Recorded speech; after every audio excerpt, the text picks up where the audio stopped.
सभी को मेरा सादर प्रणाम और शुभ प्रभात। जैसे जैसे कि आप जानते हैं कि हर सोमवार के दिन हम मूल्यों से संबंधित जानकारी प्राप्त करते हैं और इसी प्रयोजन के साथ आज मैं आपके सामने यहाँ उपस्थित हूँ। नीति मूल्य, ये आज मैं मूल्य आपके सामने प्रस्तुत करने वाली हूँ।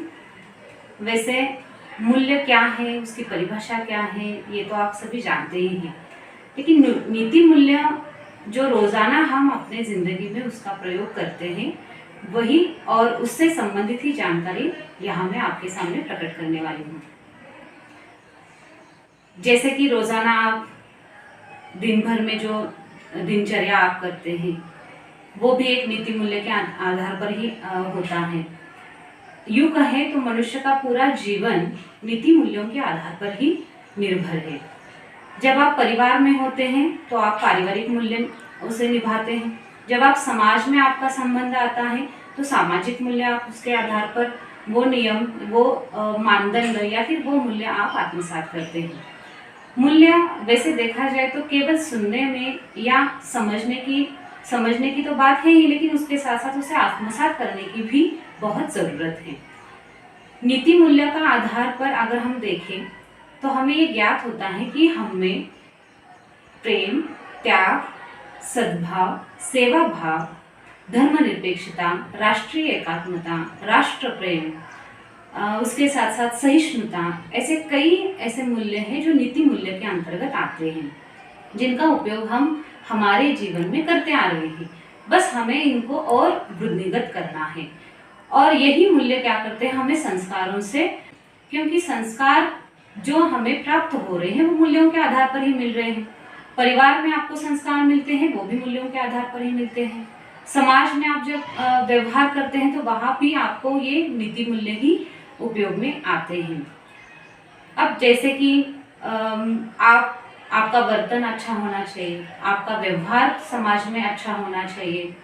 अगर आप जो ज़रूरतमंद कोई व्यक्ति है तो उसको आप मदद करते हैं, वो भी नीति मूल्य के अंतर्गत आता है।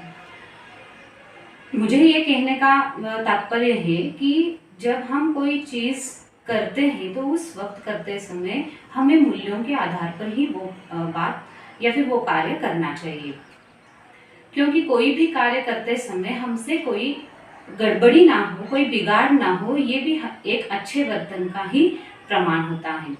जैसे कि रहीम जी ने भी कहा है, बिगड़ी बात बने न कोई, लाख करो किनको, बिगड़ी बात बने न कोई, लाख करे किनको। और अगर आप इस प्रकार से कोई बात बिगड़ती है या फिर आप में से किसी के हाथों से कोई कार्य बिगड़ जाता है तो वो पुनः उस रूप में नहीं आता है। वो आगे कहते हैं कि रहीमन फाटे दूध को मत्थे न माखन हो, मतलब जिस प्रकार से फटे हुए दूध को मथने से वो पुनः माखन रूप नहीं ले सकता है या फटे हुए दूध का माखन निकलता ही नहीं है, ठीक उसी प्रकार से हमारे हाथों से कोई भी कार्य हो वो बिगड़ना नहीं चाहिए। अगर उस प्रकार से कोई आपका कार्य बिगड़ जाता है तो आप कितनी भी लाख कोशिश करिएगा उससे वो आप पुनः उसे मूल स्वरूप में नहीं ला सकते हैं। तो ये आपका वर्तन इस प्रकार से होना चाहिए। मतलब ही क्या है कि आपके वर्तन में सदाचार होना चाहिए। सद आचार माने अच्छे आचार, और इस आचरण के आधार पर ही आप क्या कर सकते हैं, अपना एक अस्तित्व समाज में स्थापित कर सकते हैं। ये अस्तित्व आप कब निर्माण कर सकते हैं, तो इन मूल्यों का आधार लेकर ही।